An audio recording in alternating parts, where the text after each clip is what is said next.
Amidst the horrors of Somalia, these men stand accused of atrocities. I was beaten, and even they broke my teeth. Yet Canada took them in. A Fifth Estate Special Edition next.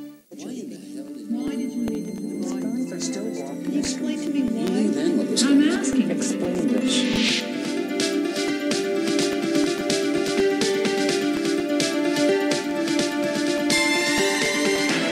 The Fifth Estate. Tonight, a special Fifth Estate investigation. Out of the suffering of Somalia, a haunting presence in Canada. The Canadian public should know this, that the war criminals are coming into this country and the government is not doing anything about it. They were the henchmen of a brutal dictator. They stand accused of crimes against humanity. Now they're claiming to be legitimate refugees. Potential war criminals, we all know that they've slipped through the crack. From the killing fields of northern Somalia to the streets of Toronto, Victor Malarick exposes a legacy of horror and a trail of deception. I have never did anything wrong to any Somali.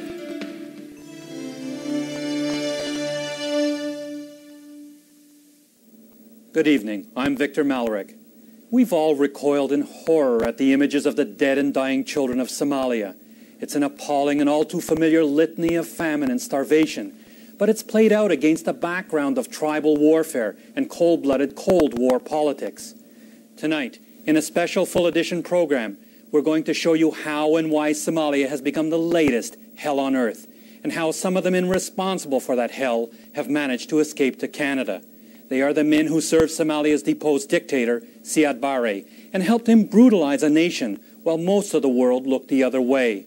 In the next hour, we'll reveal their secret escape routes through the United States, and we'll document how unprepared the Canadian government is to deal with men who stand accused of crimes against humanity.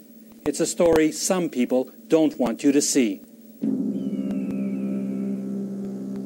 In a forgotten corner of northern Somalia, this place is called the Valley of Death. The remains of 7,000 children, women, and men lie where they fell, mowed down by Somali government troops 4 years ago. It was one of Africa's bloodiest civil wars. In the fields nearby, instead of harvesting badly needed food, brigades of boys called Young Pioneers dig up a deadly crop. Landmines. This week alone, they've found 200. And all too often, the mines explode without warning. And all too often, there are victims. 57 casualties just in this hospital. It's the children who hurt the most. 8-year-old Awil was tending goats when a landmine blew off his hand and left him blind. Blind tribal hatred has left Somalia in ruins. The people of the north, from a clan called the Isaaqs, became targets of a war waged by a dictator, Siad Barre. He was from the south, a member of a clan called the Darads. In the end, all Somalis suffered at the hands of Siad Barre. The luckiest ones fled to refugee camps like this one in Ethiopia, and even as far away as Canada. About 30,000 Somalis have come since the fighting began, but the victims have not their persecutors. 2 years ago, Abdi Ali Nur Mohammed came to Canada as a refugee, claiming he was persecuted in Somalia. But back home, he's known as Judge Ali Nur. He sentenced dozens of people to death. This man, he was a murderer. Like he was a killer. He was a dangerous man. Not far away from Judge Nur, another of Barry's men, Mohammed Hassan Ismail Farah. He also arrived in Canada 2 years ago as a refugee. But high school students held in these military cells remember him as the police lieutenant colonel who brutally interrogated them. He tortured me by himself. I was sentenced to death, and they put me in a jail. I was being tortured like electrical shocks, beating. And this man, the most feared of Barry's men in Canada, Yusuf Abdi Ali Toke, another refugee claimant. He works as a security guard in Toronto. Back in Somalia, he wore a different uniform, as one of Barry's military commanders. In the tiny village of Gebile, people say he maimed, tortured, and terrorized them, and had more than 100 people executed. Goad Muse escaped from Gebile and made it to Canada. This man put human beings into a blazing fire. He made vehicles run over other people. I cannot understand how a government with respect for human rights can give protection to such a man. Protection or not, the presence of Barry's men has ignited clan tensions in Canada. Torture me. There are those people who torture me. Many Somalis here remain bitterly divided along clan lines. We asked to meet with victims of torture. Instead, Somalis from several clans came. The meeting exploded into a shouting match between those Somalis who want to forget the past and those who can't forget.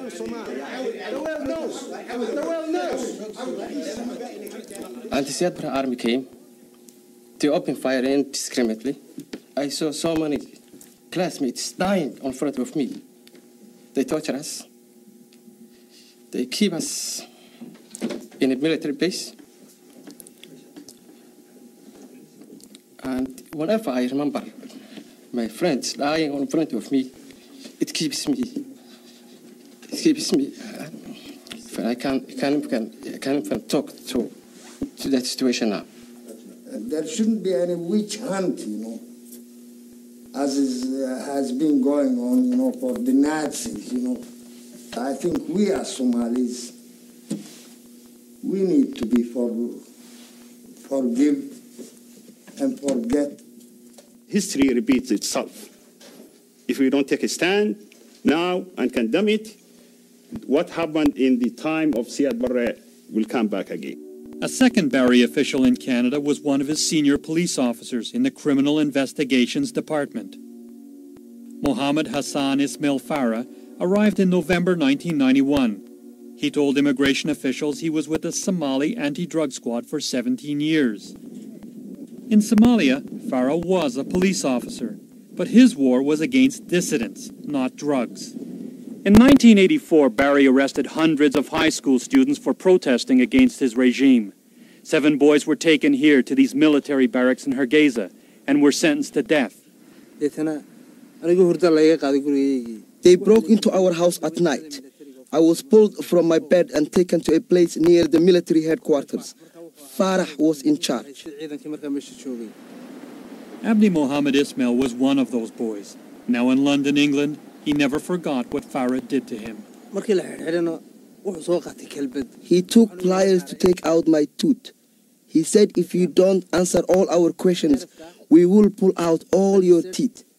Then he pulled the other tooth, and I lost consciousness.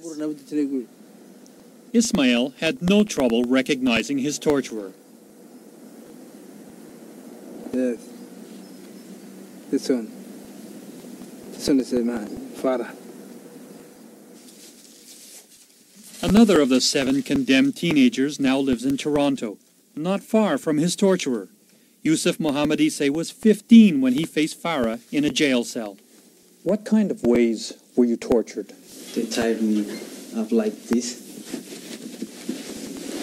They put my hands and my legs together, and I was tied up at least 24 hours.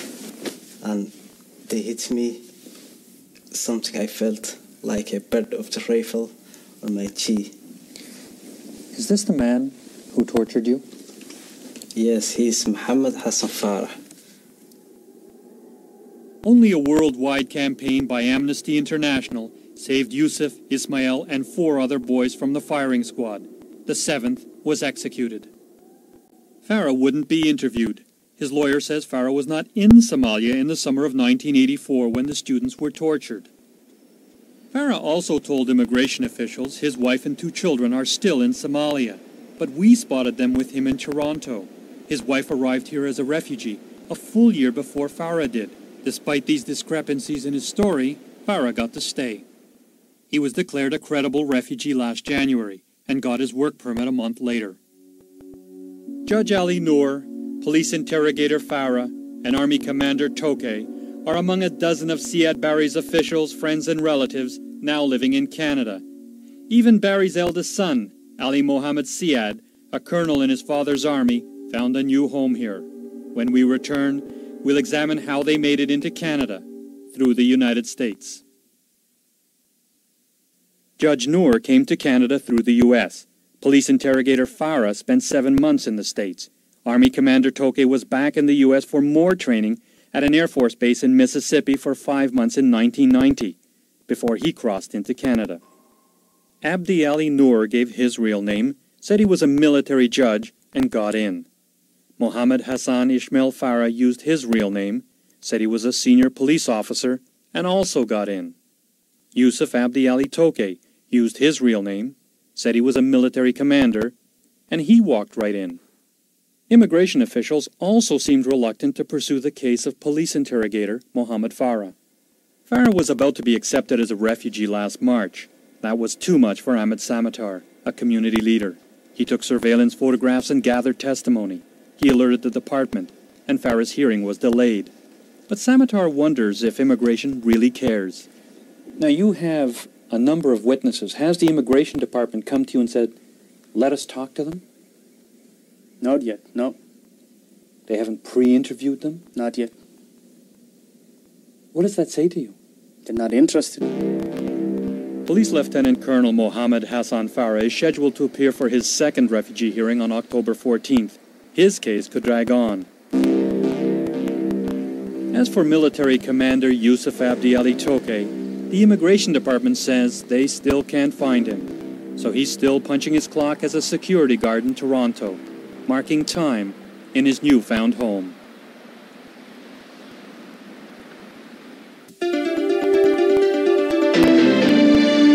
The fifth estate